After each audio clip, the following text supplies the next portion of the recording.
আসসালামু আলাইকুম সবাইকে। নাইমাস কুকিংয়ে আপনাদের স্বাগতম। আশা করি আপনারা সবাই ভালো আছেন। আমি আল্লাহর রহমতে অনেক ভালো আছি। আজকে আমি আপনাদেরকে তৈরি করে দেখাবো ডিমের একটি নতুন রেসিপি। এই রেসিপিটি যদি আগে না খেয়ে থাকেন তাহলে আজই ট্রাই করতে পারেন। খেতে কিন্তু অসম্ভব রকমের মজাদার। চলুন এখন আমরা শুরু করব। রেসিপিটি তৈরি করার জন্য প্রথমে একটি মিক্সিং বোলে নিয়ে নিচ্ছি 3টা ডিম। আপনারা চাইলে ডিম আর একটু বাড়িয়ে নিতে পারেন। এ পর্যায়ে একটু মোটা হবে। সামান্য লবণ দিয়ে আমি একটা হ্যান্ড উইচের মাধ্যমে ডিমটাকে ভালোভাবে ফেটিয়ে নিচ্ছি। ডিমটা ভালোভাবে ফেটানো হয়ে গেছে।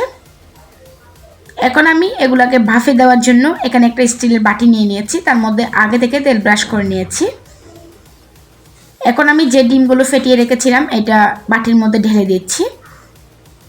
এগুলো বাফে দেওয়ার জন্য আগে থেকে একটি প্যানের মধ্যে বেশ কিছু পানি বলক উঠিয়ে নিয়েছি। এর মধ্যে একটা স্ট্যান্ড বসিয়ে বাটিটা বসিয়ে দিলাম ঢাকা দিয়ে। এগুলাকে আমি বাফ দিয়ে নিচ্ছি। 20 মিনিট বাফ দেওয়ার পর দেখুন আমার ডিমটা খুব সুন্দরভাবে হয়ে গেছে। এখন আমি এটাকে মল আউট করে নিব। পাশগুলো একটু আলতো হাতে আমি একটু ছাড়িয়ে নিচ্ছি। এখন আমি মল আউট করে নিচ্ছি। দেখুন মাশাআল্লাহ খুব সুন্দরভাবে ডিমটা হয়ে গেছে। এখন আমি আমার পছন্দ মতো ডিমগুলোকে কেটে নিচ্ছি। আপনারা আপনাদের পছন্দ মতো যেভাবে ইচ্ছে সেভাবে করে কেটে নিতে পারেন।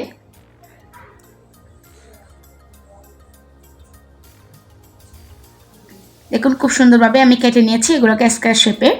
এখন রান্না করব, সেজন্য চুলায় একটি কড়াই বসিয়ে পরিমাণ মতো সয়াবিন তেল দিয়ে দিয়েছি। এর মধ্যে কিছু আস্ত গরম মশলা দিয়ে দিয়েছি, কিছু পেঁয়াজ কুচি দিয়ে দিয়েছি, 1 চামচ আদা রসুনের পেস্ট দিয়ে দিয়েছি, অর্ধেকটা টমেটো কুচি দিয়ে দিয়েছি। প্রথমে এগুলোকে তেলের মধ্যে ভেজে একটু নরম করে নিয়েছি। এরপর আমি যে ডিমগুলো কেটে রেখেছিলাম এগুলো দিয়ে দিয়েছি। তার সাথে একটা আলু ছোটো ছোটো করে কেটে দিয়ে দিয়েছি। আপনারা চাইলে আলুটা স্কিপ করতে পারেন। আমার মেয়ে আলু খুব পছন্দ করে, সেই জন্য আমি আলুটা দিয়েছি এখানে। এগুলো তেলের মধ্যে একটু ভেজে নিয়েছি। এরপর দিয়ে দিয়েছি 1 চামচ কাঁচামরিচ বাটা, 1 চামচ সরিষা বাটা, স্বাদ মতো লবণ। এরপর এগুলো দেওয়ার পরে আরেকটু ভালোভাবে আমি ভেজে নিচ্ছি। এখন আমি এর মধ্যে দিয়ে দিচ্ছি খুবই সামান্য হলুদ গুঁড়া, 1/2 চামচ ধনে গুঁড়া, 1/2 চামচ লাল মরিচের গুঁড়া, 1/2 চামচ জিরা গুঁড়া, তারপর দিয়ে দিচ্ছি 1/2 চামচ গরম মশলার গুঁড়া।